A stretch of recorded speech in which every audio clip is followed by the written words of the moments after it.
به سامسونگ گلکسی A54 5G که گواهی IP رو داره، ضد آبم هست، دست 4 رنگم به بازم معرفی شده و ظاهری هم نسبت به پرچمدارهای سامسونگ داره و یک صفحه نمایش سوپر امولد 120 هرتزی امولید رو داره که برای تماشای فیلم و سینما و البته کلی کار دیگه راز نگهتون میداره. البته اگر از وزنش نگذریم که وزنش از 200 گرم هم بیشتر شده و شاید یکم تو دستتون اذیتتون بکنه، ولی خب باش بر کنار بیام. اتری A54 5G پنل پوشش تمام از پلاستیک و 3 تا جایگاه دوربین قسمت بالای خودش به صورت 3 جزیره داره و در کنار این 3 جزیره در قسمت بالایی تقریبا فلش تکیش هستش. علاوه طراحیش حسه پرچم‌دار رو به شما میده. صفحه نمایش واقعا عالیه که میتونید باش ساعت‌ها فیلم ببینید و خیلی راضی نگهتون داره. که صفحه نمایشگر 120 هرتز سوپر امولد داره که حد اکثر روشنایی به صورت خودکارش تا 1000 نیت هستش که این واقعا عالیه. البته به صورت دستی تا 650 نیت هم روشناییش میرسه.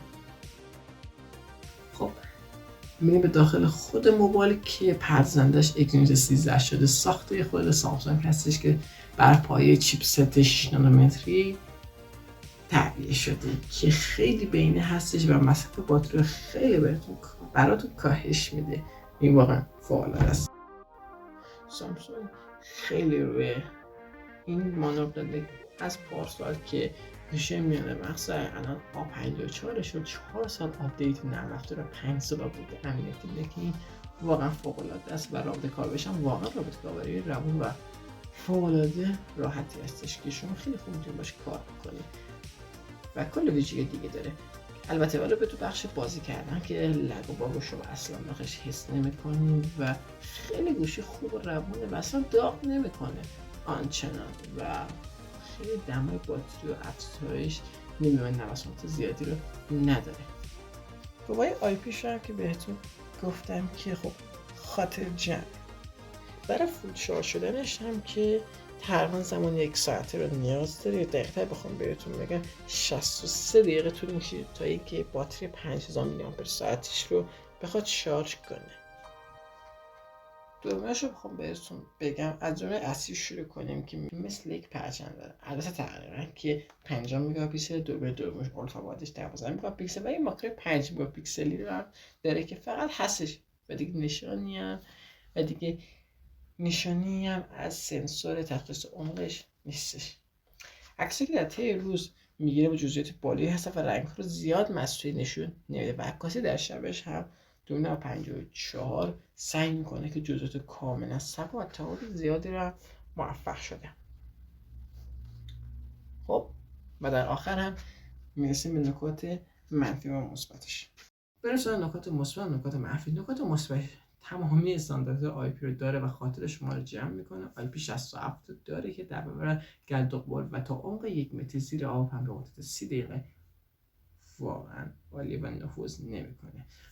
و نکته دیگه هم هست رابط کابل خیلی روونه که داره وانیای سامسونگ که اندروید 13 رو داره، یک رابط کاربری خیلی پایدار و روونی هستش و 4 سال آپدیت نرم افزاری میگیره و 5 سال هم آپدیت امنیتی میگیره. این واقعا فوق‌العاده شما رو ترغیب بکنه به خریدش که تمام تا 4 سال حداقل موبایلتون یه موبایل کاملا بروزه مثل موبایل های پرچمدار سامسونگ. سه یک طراحی در کلاس پرچمدارها، البته سامسونگ پرچمدارهای سامسونگ رو داره که طراحی واقعا بروز و واقعا عالیه و شما رو به وحش میاره. البته به سبک طراحی‌های سامسونگ که امسال کلا سامسونگ اکثرا مدل‌هاشو با طراحی‌های پرچمدارش وفق داده. سری S23 تا A50 یا حتی A14 که طراحی خوبه. البته با اینکه قاب پشتش تماما از پلاستیک و حتی فریمش بازم خوبه. چی گفتم فریمش یه اسلاید میکرو یو اس بی هم داره که میتونی درگاه حافظه‌شو باهاش ارتقا بدین که این خبر خوبیه. که برخلاف این S23 که FE که الان تقریبا هم قیمت با A54 هستش همچه قابلیتی نداره.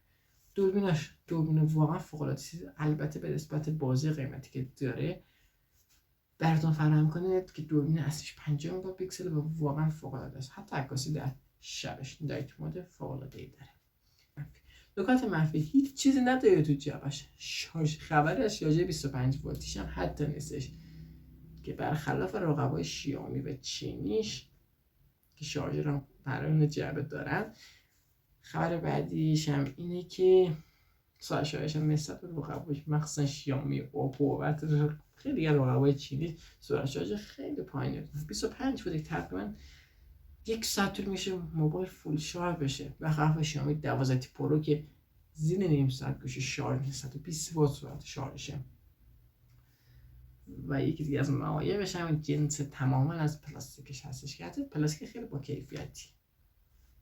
حالا به نظر شما ارزش خرید داره و 54 یا نه؟ بریم سراغ رقبای دیگه که داره. بریم سراغ دو نسل قبلترش سامسونگ S21 FE که نسخه فن ادیشن S21 های سامسونگ هست، سری S21.